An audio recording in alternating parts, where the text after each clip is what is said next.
How many people have seen the movie Sense and Sensibility, Brokeback Mountain, The Ice Storm, Crouching Tiger, Hidden Dragon? Is it my mom? It's just unbelievable. I'm just mentioning a few of the films that James Schamus has been involved in. By the way, in Sense and Sensibility, see this young woman walking down the aisle? How many people saw Sense and Sensibility? Clarita was in 3 scenes because her loving son flew her out to London. You know, so that was the, one of the most prolific artists that any of us know, and the most prolific artist we've ever had at University Synagogue, and someone whose films from Good Machine, his earlier company, Focus Features, where until recently he was CEO. This is a Renaissance man. You know, he produces, he writes, even the lyrics to music. Got an Oscar nomination for Best Song for Crouching Tiger. So it's just amazing. He all his education, we should be very proud, was at Berkeley, bachelor's, master's, and PhD. He teaches at Columbia University. He travels the world. He was recently honored by the Writers Guild of America, a great distinction, just 2 months ago. And then one, I mean, I could go on and on. Really, this is someone worth going on and on to talk about. But I have a chart in front of me. Okay. There are about 30 production companies listed. Fox Searchlight, Miramax, DreamWorks, Weinstein Company, Walt Disney, New Line Cinema, Universal. Have you heard of all these companies? Warner Brothers, Columbia Pictures, Sony, 20th Century Fox, MGM, Lionsgate, Screen Gems, and it's a chart showing the film rating by one column is audiences and other by film critics. That is over a 20-year period. Which company produced the films rated the highest in quality by both people who watched it and by the critics across the board? Focus Features was #1 over a 20-year period. All of this is due to our speaker tonight. We're very honored to have him, Clarita's son, James Schamus.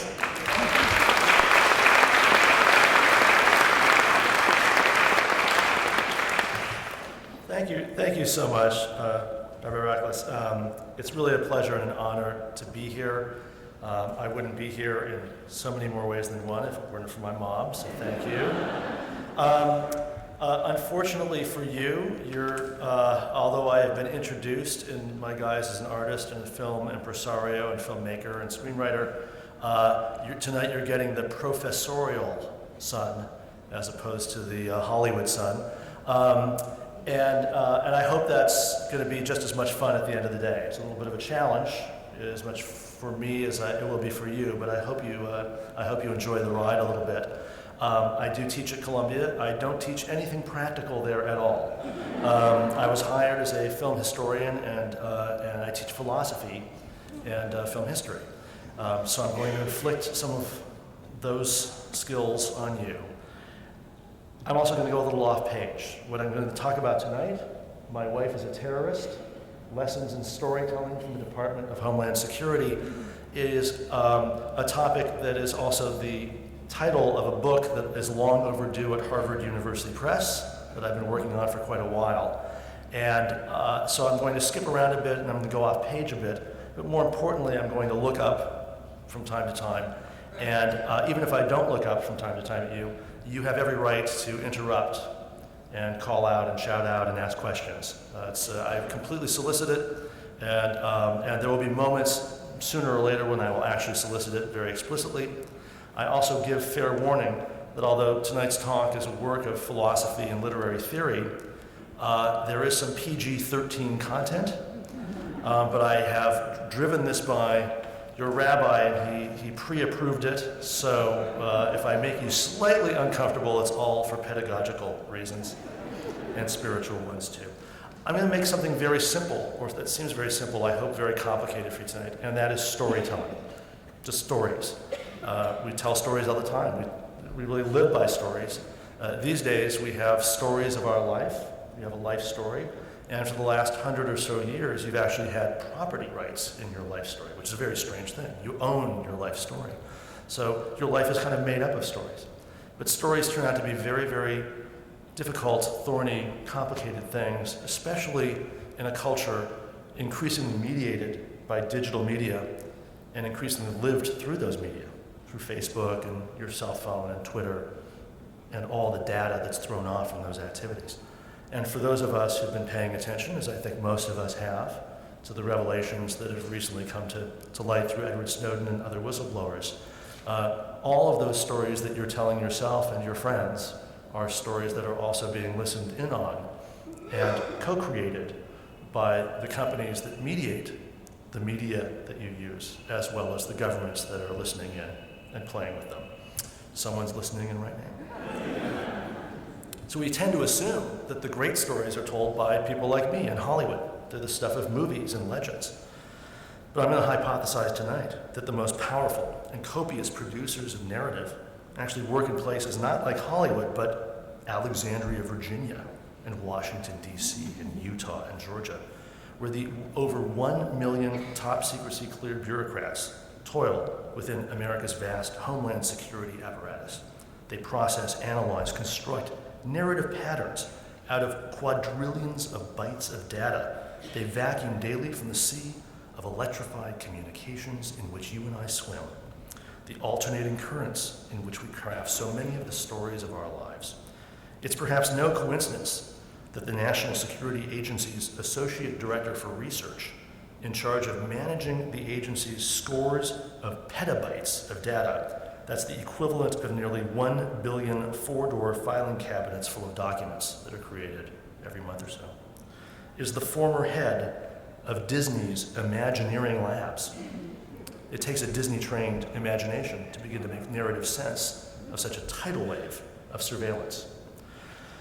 So I'm going to take you on this rather grand topic, the changing role of storytelling in an increasingly digital and monitored contemporary society, by refracting it through the study of a rather minor, though I shall argue emblematic, example of narrative art and theory, a work entitled, appropriately enough, Narrative.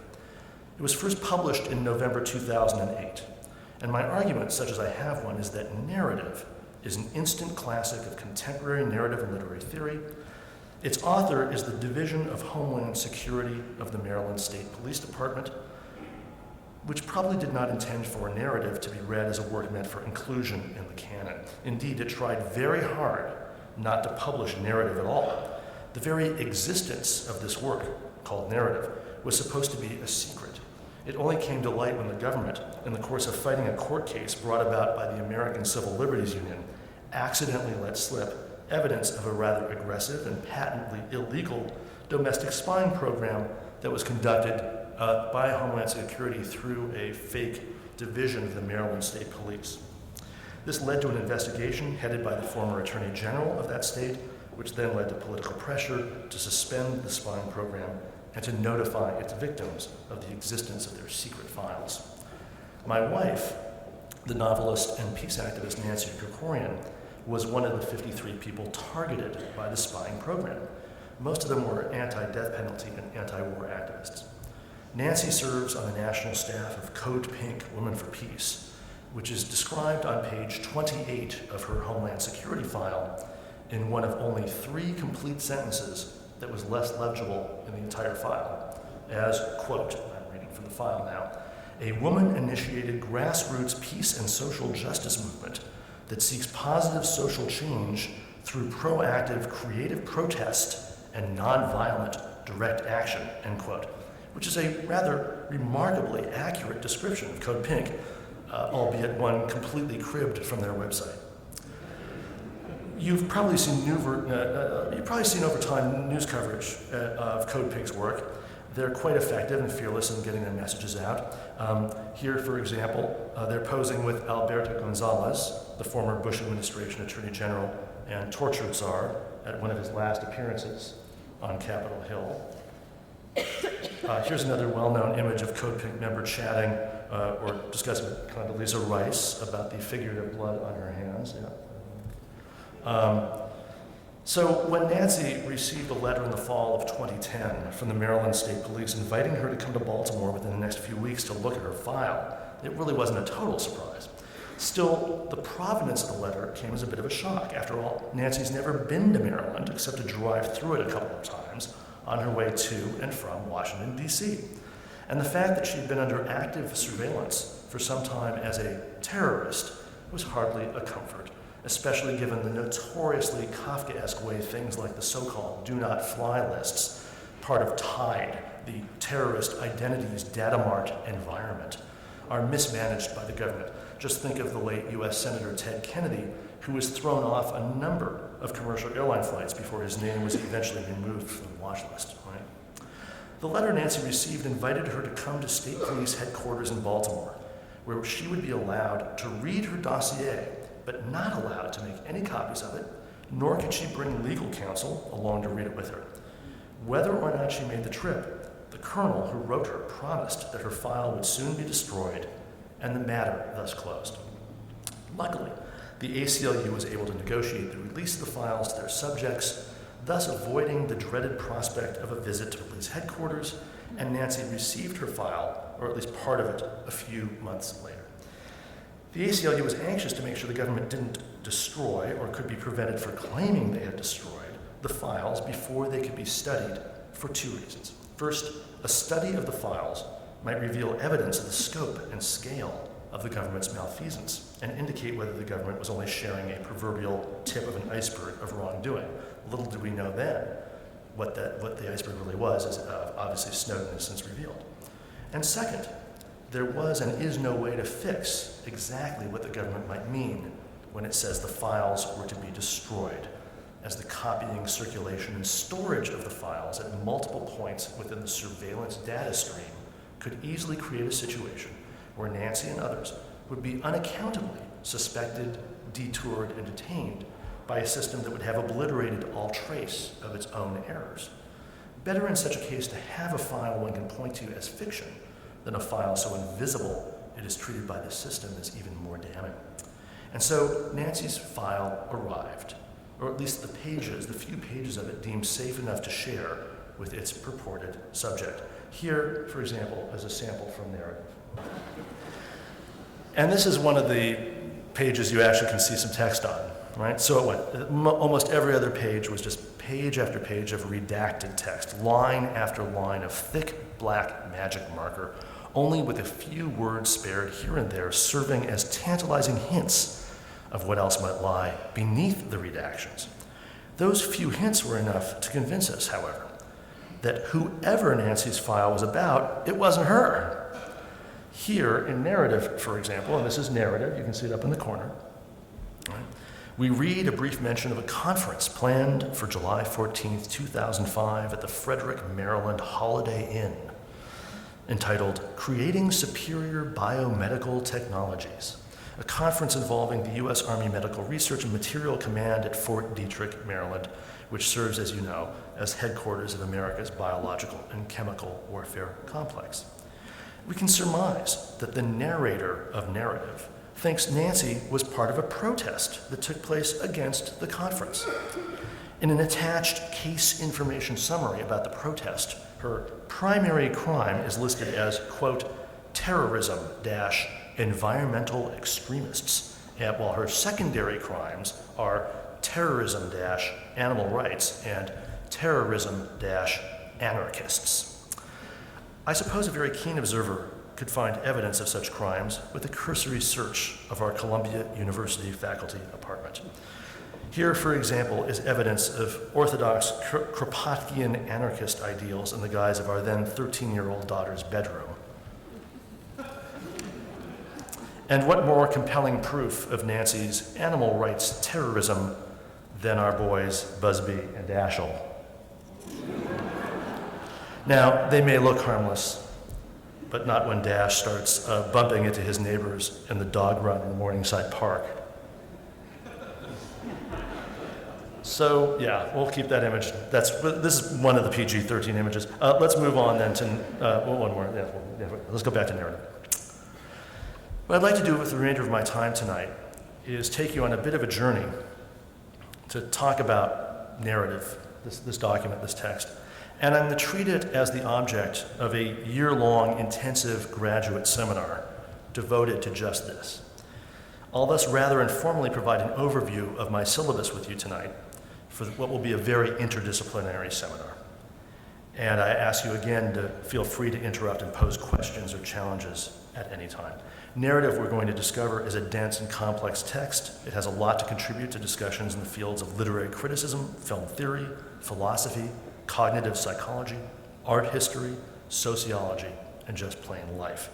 And I'm not going to really be able to run through all those tonight. I'll just do a few of them with you. The book deals with everything from the history of abstract expressionism in American art to film theory and extended discussions of filmmakers like Alfred Hitchcock, but we won't, you kind of get the idea. So let's start with our first section, a study of narrative as, well, narrative. What does the field of narratology, and that's the field, bring to our text? And what does our text bring to the field of narratology, the study of narrative? Now, I'm sure that many of you will spend some time this summer on the beach reading, or at least half reading, a novel or two, and while you won't pay much heed to the formal aspects of it, you're all aware of the numerous and amazingly complex set of decisions that authors of even the guiltiest pleasures must make when crafting their narratives. Decisions that are the province of the study of narratology. Narratologists would ask us to consider whether the novel you are reading, for example, is narrated in the first, second, or third person, right? Is the narrator omniscient? Or does he or she know all, right? Is the narrator reliable or unreliable? Is the narrator a character in the story world? And narratology calls that kind of character homodiegetic, homogeneous, part of the world. Or is the character from outside that world looking in, therefore heterodiegetic, diegesis being Greek for story. Right? Or are there multiple narrators? If told in the first person, how is the gap between the so-called narrating I and the experiencing I configured? For example, I'm looking back at my childhood, so I'm a narrator who's older and wiser, or am I a narrator who's very tightly connected to the experiences? These are all just basic decisions that get made, even in the simplest story.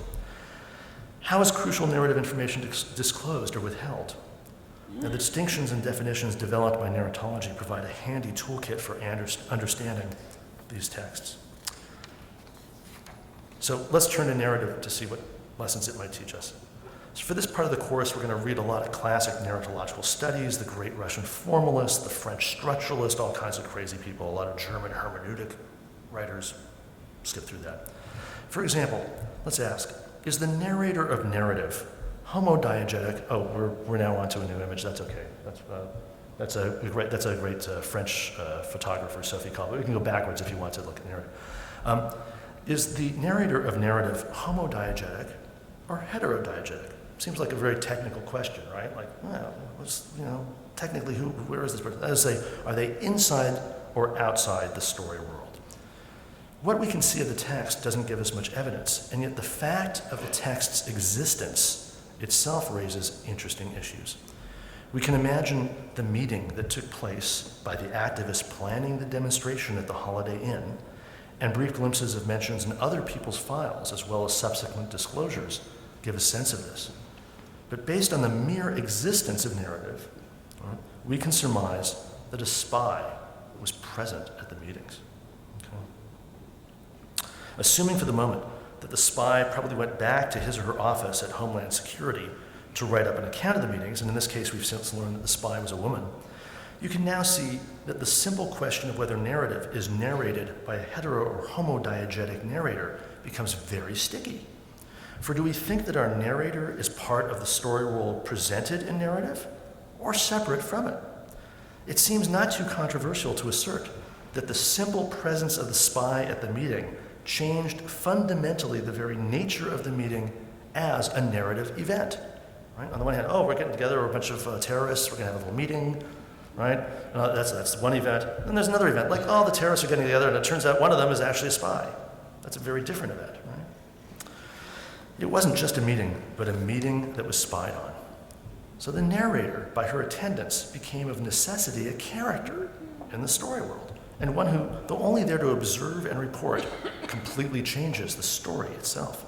Now, it's a bit of a cliche at this point to reference Heisenberg and Einstein, but narrative provides a sharp lesson in how our more abstract notions of knowledge, epistemology, or theories of how we understand the world are shaped by simultaneous acknowledgement and repression of the idea that knowledge is a property of an observer, one whose observations themselves are actions that change the nature of the very things, objects, and events that they're looking at. Right? The structure of the knowledge that allows for events such as those narrated in narrative to be known is thus always, and I'm using this term in its clinical sense, but it's a term that now applies to all of us, paranoiac. The fact that something is knowable means that it's in some fundamental way the result of some watching consciousness. The objective character of that knowledge is, by definition, out there, residing in this determining consciousness, articulated in a voice that is both homo and heterodiegetic to the world that we live in, inside and outside our own world. All knowledge requires that. It requires being here and a being above us or around us or outside of us. Okay? So for those of you who are familiar with psychoanalytic theory, this sounds suspiciously like the advanced theories of people like Jacques Lacan and others. Right? That overtones of the understanding that all knowledge is structured by paranoia. The only way you can know it is if you're knowing something that somebody else knows, right? Or could know. There's a knowing other out there. Now you feel the force of this and the weight of its philosophical and religious history by using your own experience as a guide. So think about yourself. Think of the most private thing you did during the past week, and then imagine that it was being secretly videotaped or watched via a hidden closed-circuit camera. The meaning of the event itself and your experience of it feels quite different, doesn't it? Or does it? Now, this is the interesting thing. Western philosophy, and in fact Judeo-Christian philosophy and psychology, have long grappled with that question. After all, wasn't God watching you when you did your private business? Or to put the question in a more philosophical frame, if knowledge is a property of an observer, but the presence of the observer changes and constitutes the change of nature of that observation, is itself an act, then true knowledge and godly creation are one. They're one and the same thing. Knowledge is always the knowledge possessed by the all-powerful other who watches us. And believe me, I'm not kind of riffing on this myself. This was actually the argument that was made by the great philosopher Bishop Berkeley back in the day, a few hundred years ago, when he thought an excellent proof of the mutual existence of God and man to be the extent to which you exist solely because God sees you. Right? If you weren't seen by God, you literally wouldn't exist. So right now you're thinking, wow, we've really come quite a distance from asking some technical narratological questions to the heights of metaphysics and religious speculation. But I'd like to think that our shared seminar on narrative will give us some space for that kind of thinking. At the same time, we want to stick to the here and now of storytelling, and in order to stick to that, we'll take one more narratological point before we move on. And that's the distinction between story, so-called, and discourse on the other, a distinction that sophisticated critics have led to an understanding that relays across all media, including movies and stories, and narratives, novels, all these things. What is it, right? Well, the way in which you can transpose a story, for example, I adapted a novel called The Ice Storm, right? It's a novel, but somehow the story of the novel turned into a movie. We called the movie the same thing as the novel. So there was something in there that I could take and move out to a whole new medium. What happens in that thing? Well, one of the reasons that you can do that is because there's something called double time structuring in narratives, 2 times, always going on in narratives. And there's something in the difference of the 2 times that allows you to create 2 different objects that you can move, one of which you can move around and the other stays the same. So imagine this simple story. I'll give you an example. It's a little hazy right now. Imagine a very simple story. A man deeply asleep is awakened by the buzzing sound in his ear. He instinctively slaps his ear, and the process crushes a mosquito. Okay, pretty simple story. That's it. That's the end of the story. Now, imagine one of my film students retelling the story in a short film. It begins with a massive close-up of a hand, swiftly moving towards the camera. A quick cut to a close-up of a terrified mosquito looking up. But it's too late. Splat. The screen is covered with the unlucky host's blood, just as the image goes wavy and dissolves, and a voiceover announces, "Now let us go back to a happier time, a time when the healing waters of Jack's deep sleep had yet to be disturbed, and now we see an establishing shot of Jack lying peacefully in bed as the camera slowly tracks in on him, and then in the distance we hear the faintest sounds of an approaching insect, etc., etc., etc." You get the idea. Even the simplest story, a chronicle of events in the order A, B, C, can, through the infinite variety of possible narrative discourses, be transformed into an operatic and temporally complex web of narration. In this case, temporally restructured B, C, and then a flashback to A, right? You have a flashback, right? So all stories can have this double time. In fact, they all do. It's this crazy thing. But it turns out our lives have that double time. We can only make sense of our lives if we tell the stories of them, and in so doing, we split up our lives in a double structure that allows for these infinite variations and complex distensions and distortions. So it's this crazy thing we're constantly doing. We're trying to say, oh, there's a story, but it turns out there's just a discourse. There's a story about a story, right? It's crazy, but true. So the story-discourse distinction is a powerful analytic tool for recognizing all the ways narrative discourse can take the stuff of story and just run rampant with it. But as many later commentators have suggested, it poses a deep theoretical problem, a very difficult problem. And it's one that's highlighted by our reading of narrative. For while we theoretically construct the existence of two separate entities, story, this happened, then this happened, then this happened, okay, fine, and discourse, like all the way we can tell that story, right? Isn't it always the case that story does not precede discourse, but is retroactively constructed product of discourse? In other words, you put the story together after you're subjected to the discursive telling of it. Oh, so that's what happened. Now I can put it all together. Right? So it's all post facto. Turns out the story didn't happen and then you told it. The telling kind of tells the story and then you have to put the story back out later. Right? It's kind of crazy. So there's no such thing as story proper. There's only discourses with which we construct stories. Stories, it would seem, are themselves always already discourses. So defenders of the story-discourse distinction can point to the fact that we can identify across media, and even within media, across very different styles of narration, something the same about various retellings of the same story. For example, the novel The Ice Storm, well, it's the same as the movie, it tells the same story.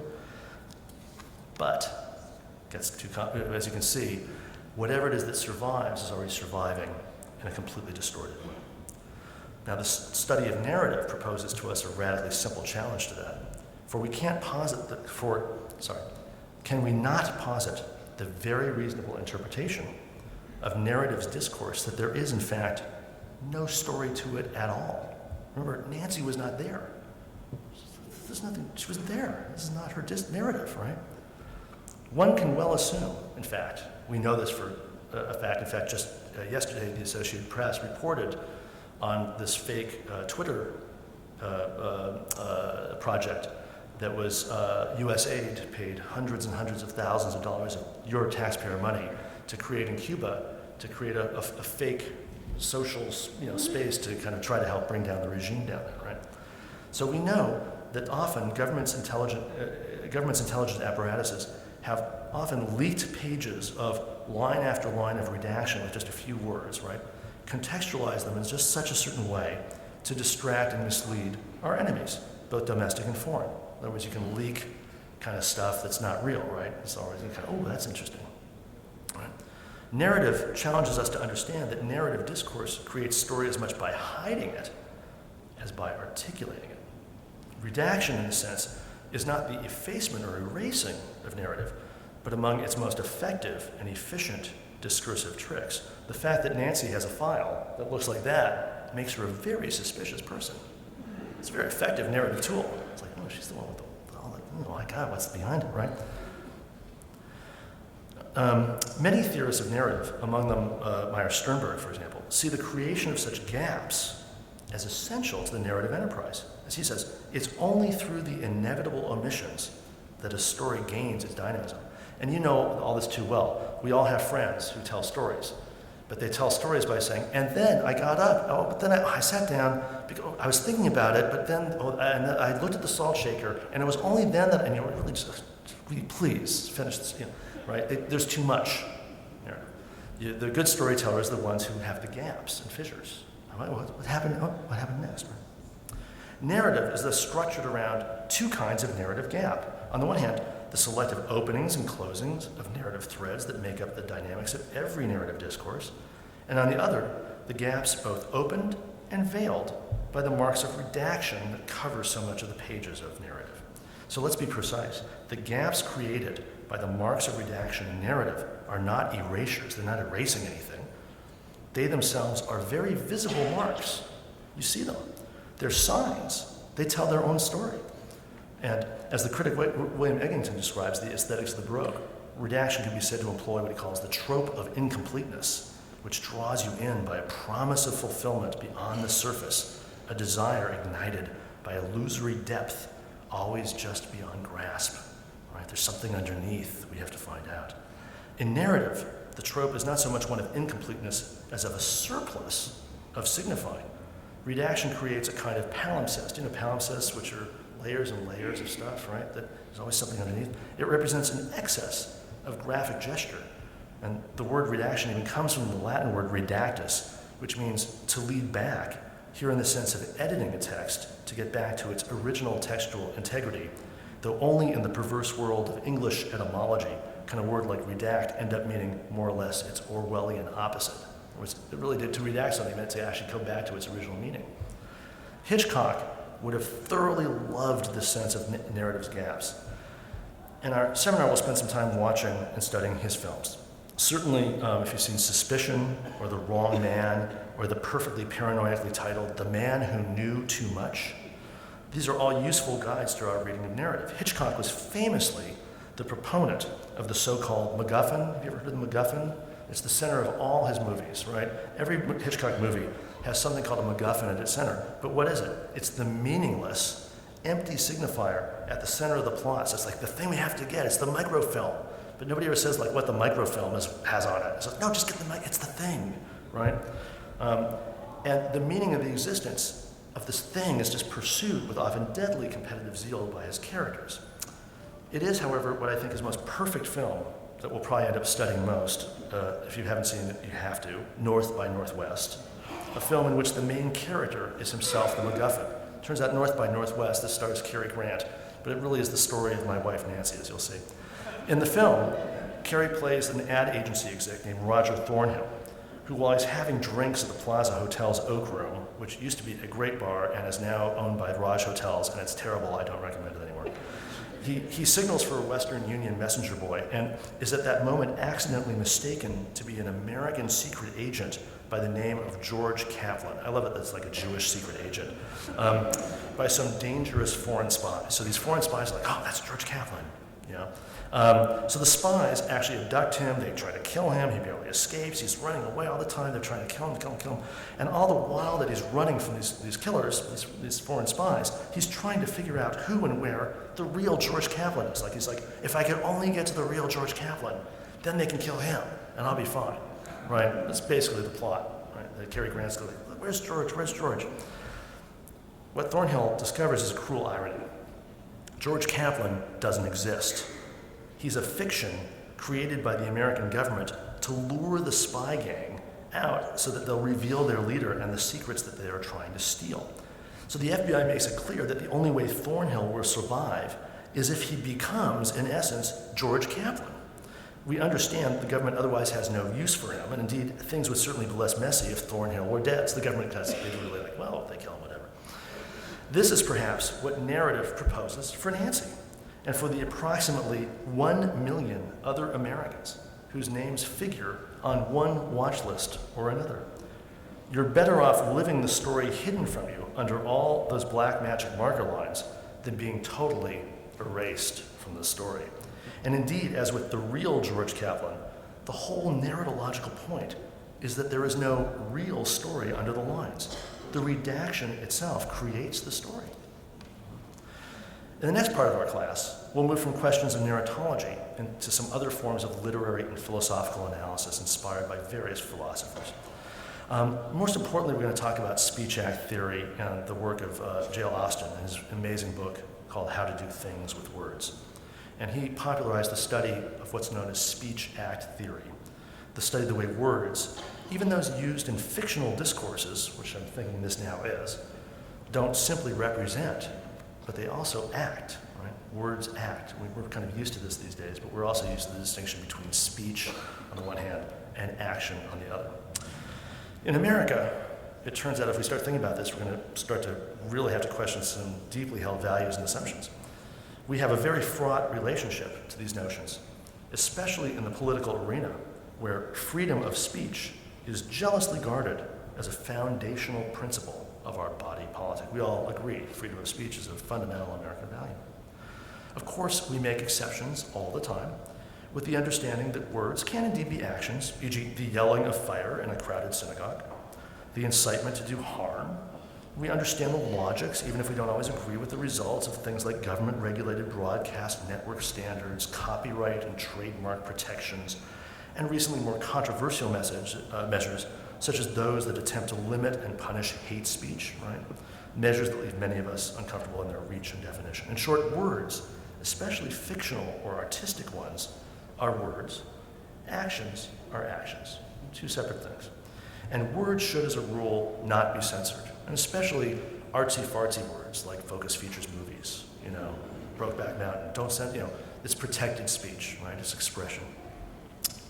Now, my students tend to take such notions more or less for granted, as do we all. But when we start to meditate a bit on these distinctions, things quickly start getting very confusing. Take, for example, the feminist argument against hardcore filmed or videotaped pornography. Here's the other PG-13 part.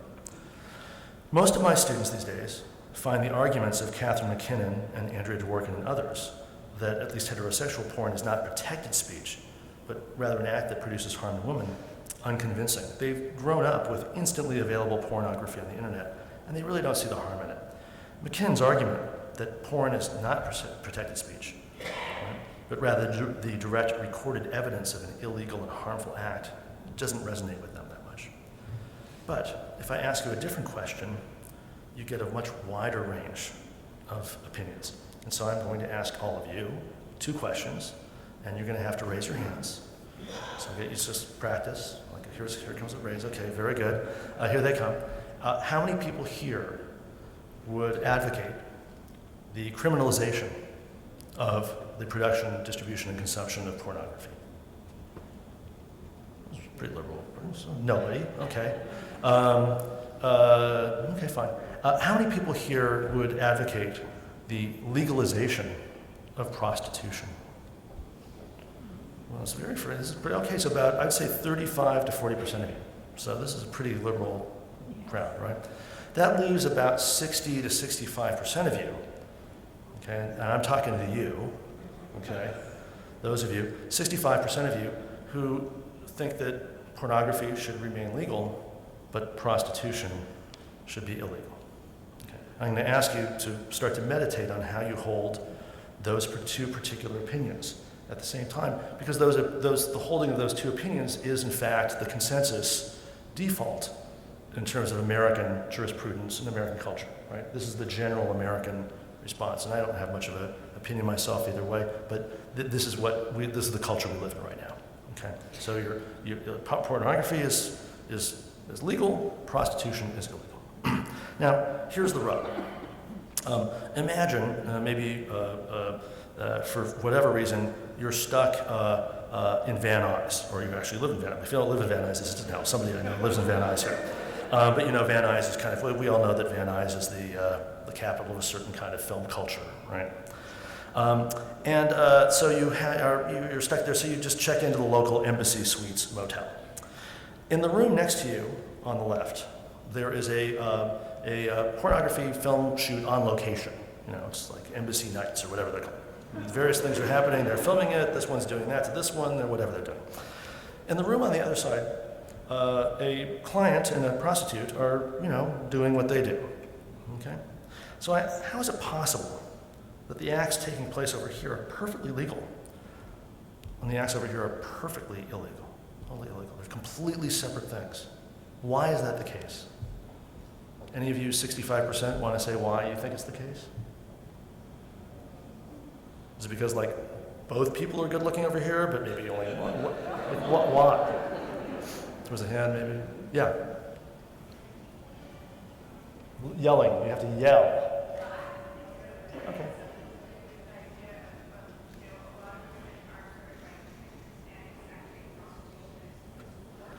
Right.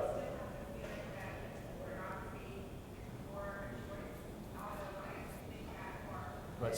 So it seems like many women are pimped in prostitution, but pornography feels more like a choice. So in this account, which is there's more of a contractarian logic to the idea of the fact, perhaps, that both people are getting paid. Here. Yeah. So there's a lot of violence against women in prostitution, right? But of course, the comeback there is, I'm not sure, are you a vegetarian or do you eat chicken, right? Because, for example, the production of chicken in this country with Purdue is, it's just this, it's like a massive gulag of undocumented workers, and the highest, really you have maybe a year and a half or 2 years on the line before you're basically disabled with no benefits. So, but maybe you say, well, I'll eat locally sourced, organic, free-range, kosher chicken as opposed to the thing. But you know what I'm saying? So well, in other words, prostitution, what if the prostitution were conducted by people who were not being pimped and were not being beaten up? They were just like, this is my job, I like it, whatever. Right, so it's a question of just you're saying it doesn't often seem to be the case, right? Okay, so that's one objection. Any other? Again, from an epistemological point of view, it might be difficult to see why the performers here have better working conditions than persons over there. In other words, right? Because if like Linda Lovelace, she was doing pornography, she was abused and it was terrible. Just being in the film didn't make it any less worse than being a prostitute. So it's a categorical thing, right? That would be the argument back to you. Any other? Yeah, back there. Yell.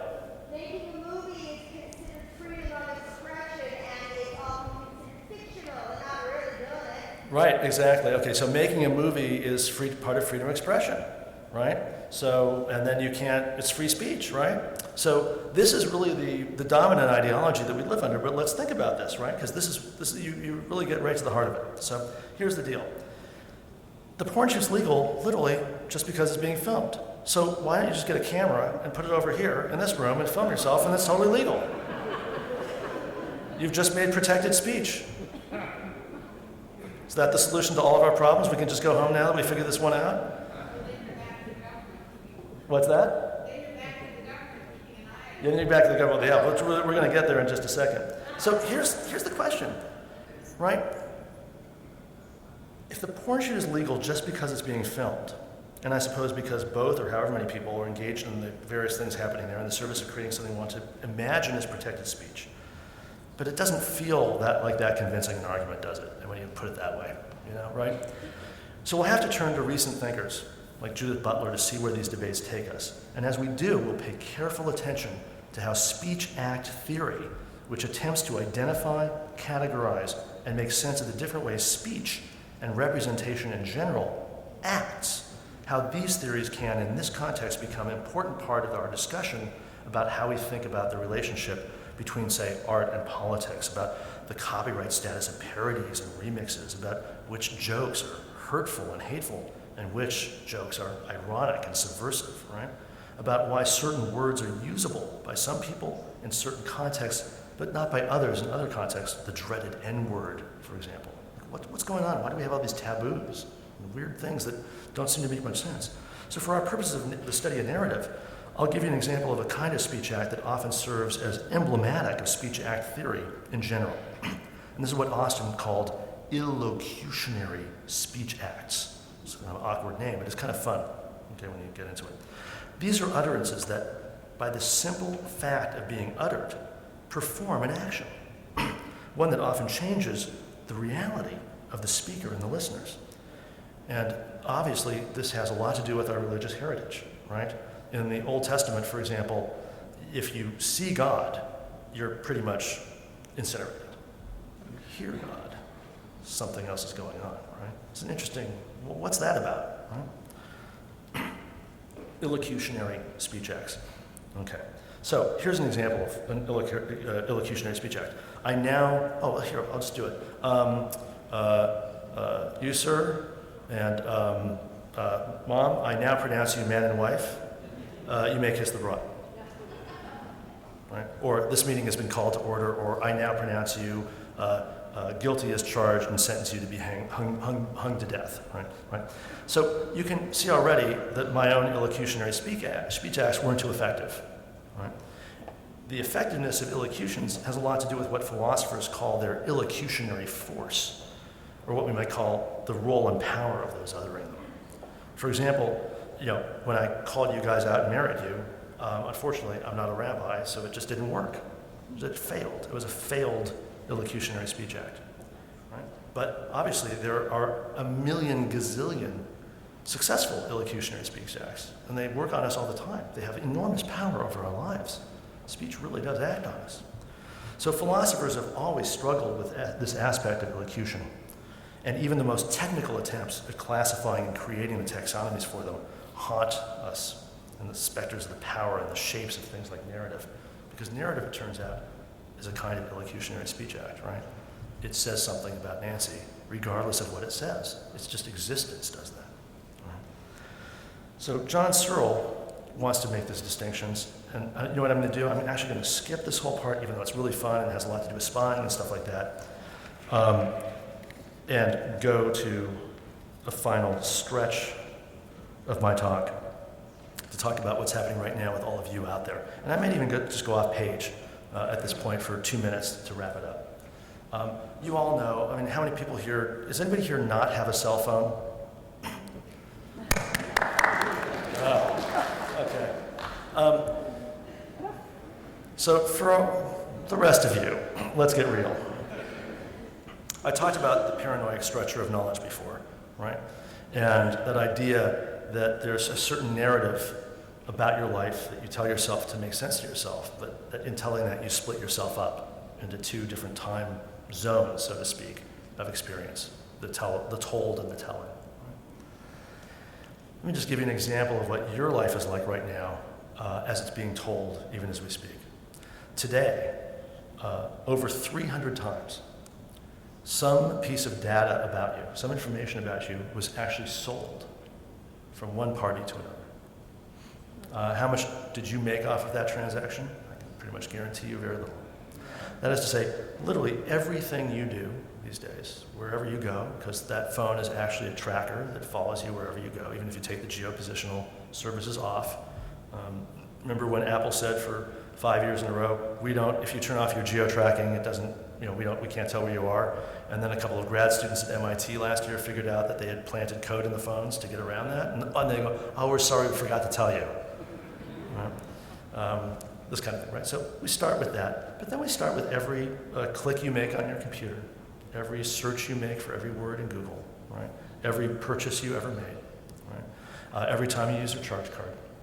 And what happens is that the algorithms that accumulate as a result of the data that you create narratives about you. And these narratives are not just narratives about you, but they are narratives in real time that shape the narrative of your life.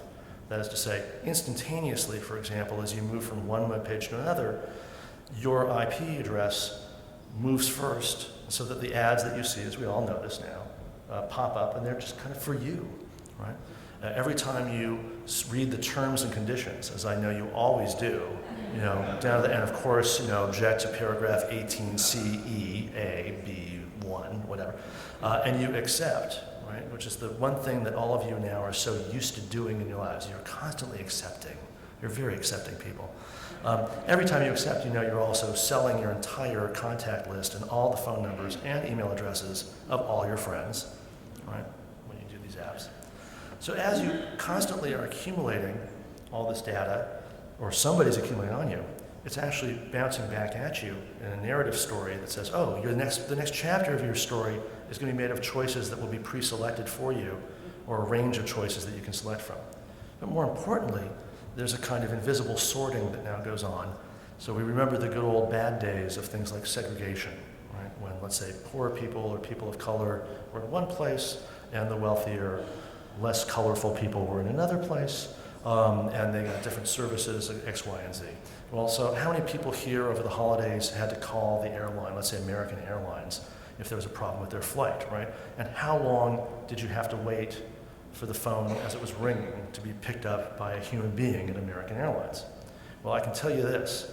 When I call American Airlines from this phone, because yes, I am a concierge key platinum executive, okay? The phone doesn't even ring, right? That's also a result of the insanity of me having 2 million frequent flyer miles. So I'm not proud of that, don't worry, I'm not bragging. But it just doesn't ring. Somebody, they're talking to me before I can even finish dialing or pressing the button, right? And that's because, of course, that the algorithms have kicked in and I get to the front of the line. Right? I get to the front of the digital line with American Airlines, right? My students, especially those who aren't that well off, who are trying to arrange their travel home for the holidays, well, 10 minutes, 15 minutes, I'll try again later, maybe I'll go online, whatever. There's an invisible sorting and categorizing that's going on as a result of the production of what in the industry, and this is really how they talk, I'm not making this language up, the exhaust data that you create with every transaction you do and every step you take, right? Even the speed with which you walk or drive, right? That's when they got those electronic tolls on the East Coast for the Easy Pass. Some states got really smart at the beginning, or too smart for their own good. You enter the highway at number 12, and you exit at number 20, and of course the computer knows exactly your average speed. So people would be getting off the highway and immediately go, dude, $150 ticket. And people were so freaked out by this that they stopped doing it because they realized that they were letting on how much they know about you. So they stopped doing it, but they can do it, of course, at any time. So the exhaust data of your life turns out to be the vastly productive narrative that controls most of your now mediated experience. And when you actually get online and go to a website or get online or get on your phone and do it to customer service, the sorting takes place, and I'm not making this up either. You are either a target, right, or you are literally trash. Right?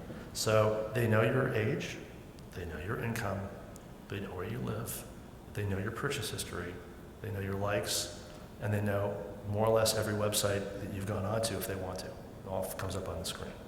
Right? So, to the extent to which I'm in the movie business, the entertainment business, I am in the business these days of creating objects of interest and desire that you will interact with, usually in a digital medium. And when you do, you think you're consuming the movie I made.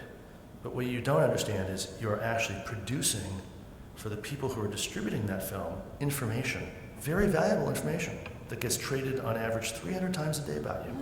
Right? You are a producer. And it is that information that is being accumulated and tracked and codified and just piled up until you yourself and yourself itself become, in a sense, buried under the exhaust data that you create in order to participate at a very minimal level in society today.